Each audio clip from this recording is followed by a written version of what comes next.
How did you get the gig? I was approached by the producers in the studio, and they had seen my last two films, and we'd been looking to do something together. And I was surprised one day when they said, "Well, what about Planet of the Apes?" which I'd been obsessed with since I was a kid. And Dylan Clark, one of the producers, called me in, and we talked about it. And then they gave me the outline, and I actually thought then I wouldn't be doing it because I didn't really respond to the story. And then they said, "Well, wait a minute, what would you do?" And I pitched to them the version of the story I would do. And to my shock, the studio said, "That sounds great. Are you in?" And so I jumped in.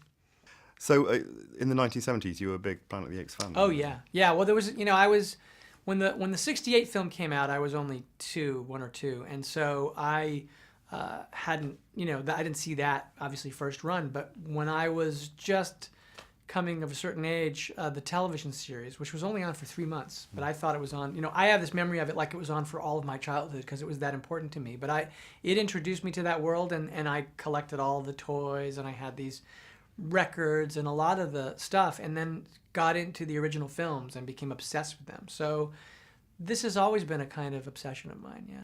It's quite an unusual sequel in the sense that it's very distinctively different from the first film. It's got a different aesthetic. It's a very different story.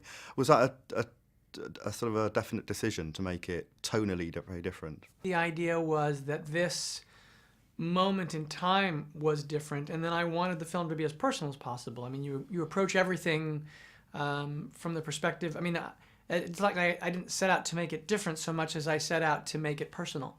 And so, I think that those differences are probably a reflection of both that and also the fact that the story is quite a bit different. I mean, Rise is this little, it sneaks up on you. It's in a way, it's this kind of like, domestic drama with this sort of science backdrop, and then all of a sudden it becomes a prison movie, and then you see this prison insurrection, and at the end, almost as a kind of coda little thing in the credits, you realize, oh, and then the viral apocalypse breaks out.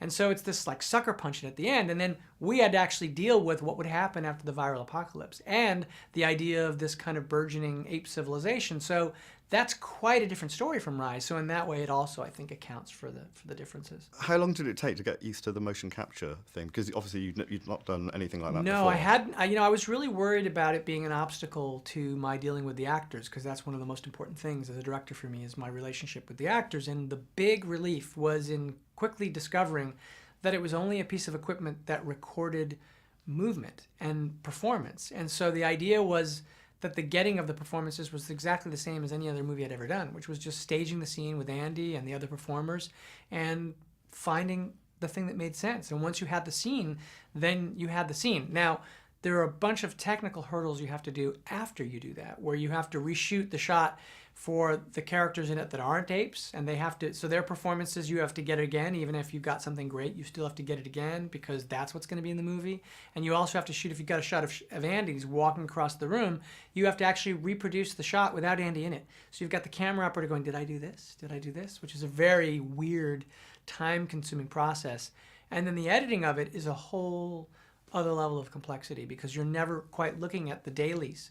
You're actually cutting together these reference shots, and you're trying to find a way to make your way through the story without actually ever having the shots that are going to be the final ape shots, because they're so expensive that it's not like they can make them for you. You can cut them together. Oh no, can you change this? That's not how it works. So it's a very challenging process, but the good news for me was that the basic beginning of it, which was just staging a scene with actors, was exactly the same.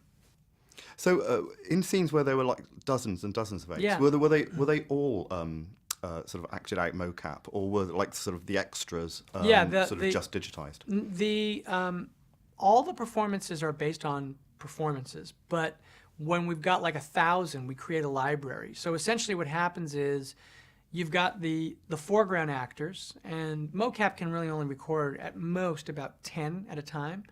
And so even in a scene where you've got all of the actors there, you still could only do 10 at a time. And then what you generally do is you fill out the vignettes that make up the background. So you would go back on another day in what's called the volume. And in the volume, you would do these little stories, these little beats. And I wanted the movie to be very much about family. So Terry Notary, who plays Rocket, he also trains the performers to move like apes.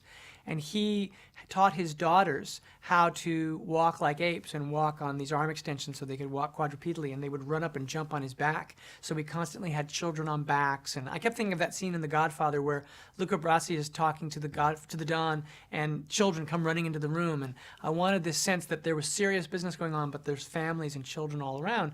And so all of that stuff is actually captured and then built in. So you start with the foreground performers, and then you build all of the zones behind it until you've got performances for all of the apes. It's a crazy painstaking process, and Weta is amazing. So how far down the line with the third film are you? So you're contracted, I understand. Yeah, I'm writing the next movie with Mark Bomback, and we're going to start on it after I have taken a brief break. Okay, brilliant. Thank you very much. Thank you. I loved the film, by the way. Thank you so much. I really appreciate it.